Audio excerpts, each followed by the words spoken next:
Hello everyone, and happy 30th anniversary to Look Who's Talking. This is one of my all-time favorite films. I love this film. I can't believe it turns 30 years old. I actually got this particular VHS at a local video store back in the late 90s called Flicks, around its like 8th or ninth anniversary. So yeah, this is a film that's near and dear to my heart. Of course, it stars Kirstie Alley as Molly, John Travolta as James, and Bruce Willis as the voice of Mikey. It's directed by Amy Heckerling, who of course did Fast Times at Ridgemont High, Johnny Dangerously, National Lampoon's European Vacation, Look Who's Talking 2, and Clueless. This had two sequels with Look Who's Talking 2 and Look Who's Talking Now. Molly is a single-minded woman. She's a strong, independent woman in the workforce, but she ends up having an affair with a married man. Guess what happens? That married man knocks her up and she's pregnant. That married man also doesn't want to have responsibility over his child. He doesn't want to leave his wife. So that leaves Molly to live as a single mom. And it's kind of crazy with a comedy. This is a comedy at its purest. It's also a bit of a rom-com as well. You know, it starts to become a rom-com when she is expecting to deliver the baby. She ends up getting a cab ride with James as the cab driver. He's the one that drives her to the hospital. And from that point on in the film, he pretty much feels responsible over Mikey and Molly being a single mom. He becomes a friend, and I love that. It's like somebody who's a friend slash babysitter turned to a romantic partner. And it's really about themes of like motherhood, fatherhood, and like what it really means to be a father, but all of it through the eyes of Mikey. Bruce Willis provides the narration as the baby, and that's just something so different. We haven't really seen anything like that except for the Look Who's Talking sequels, you know?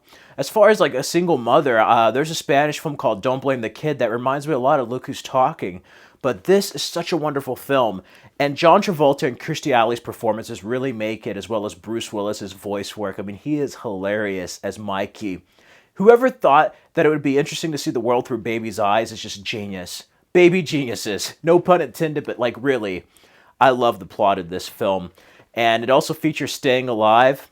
And being a John Travolta and Saturday Night Fever fan, that's kind of cool hearing that here.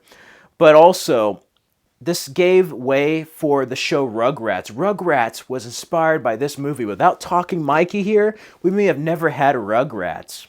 But so many people were in consideration for the voice of Mikey. You know, Dan Aykroyd was considered, Chevy Chase, Bill Murray, John Candy. A lot of them were busy in the late 90s with other projects. And they ended up getting Bruce Willis, who of course was hot off the heels of Die Hard. Which is weird. Like John Travolta and Bruce Willis are connected with Samuel Jackson in so many movies. And they almost got John Stamos as James, but he couldn't leave Full House at the time. I'm so glad they got John Travolta. Kirstie Alley, even though she was married, fell in love with John Travolta during this, and you can't deny their chemistry. I love seeing this character. You know, even 30 years later, this film is still so relatable. I love the scenes between James and Mikey there. Abe Vigoda in this is great. Every time I hear I'm Walking on Sunshine, I don't think of American Psycho. I think of Look Who's Talking on that one scene. Having Molly go through all these dates of just failed relationships and men, the confrontation she has with the man who fathered Mikey. He keeps calling him Mickey. It's like his name's Mikey. You have that part with the diaper. That part coming over and wanting to see his son, and James getting in a fight saying, you're his father or your sperm donor, you know? I love that, the nightmares and visions that Kirstie Alley has as Molly, you know, biological clock is ticking, how James would be in like a worst case scenario, how they'd be as a family. What this does well is it brings comedy to a very relatable tale, a relatable story with relatable characters we can get behind. And the adults are just as interesting as the narration with Mikey.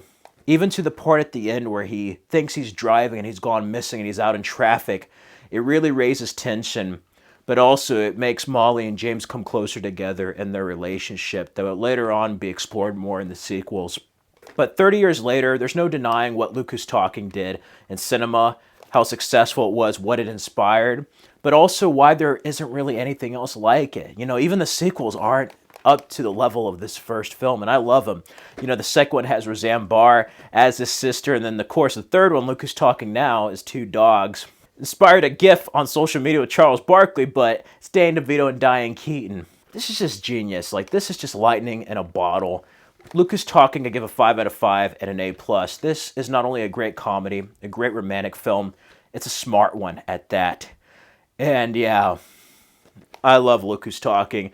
I just wanted to share my brief memories on this 30th anniversary. If you've never seen Look Who's Talking or the other two films, check it out, man. This is a great film, especially if you're a John Travolta, Bruce Willis fan. You're going to love this. Kirstie Alley. Man, if you have seen Luke Who's Talking, share your memories down below in the comments. I'd love to hear them. What are your memories of Luke Who's Talking? Which one's your favorite? I love them all. I love 1 and 3 a bit more than 2, but 2 has some really funny moments. I love Elias Koteas as Kirstie Alley's brother, but this one's great, you know. You also have Olympia Dukakis as Kirstie Alley's mom. There's some great moments of humor with her and her daughter, as well as like Kirstie Alley's mom, Molly's mother, coming over and hearing her and James in the apartment. There's some funny humor there, man. And who could forget the Beach Boys? You know, Run, Run, I Get Around. Just shows freaking sperm at the beginning, man. What other freaking film begins that way? That's crazy.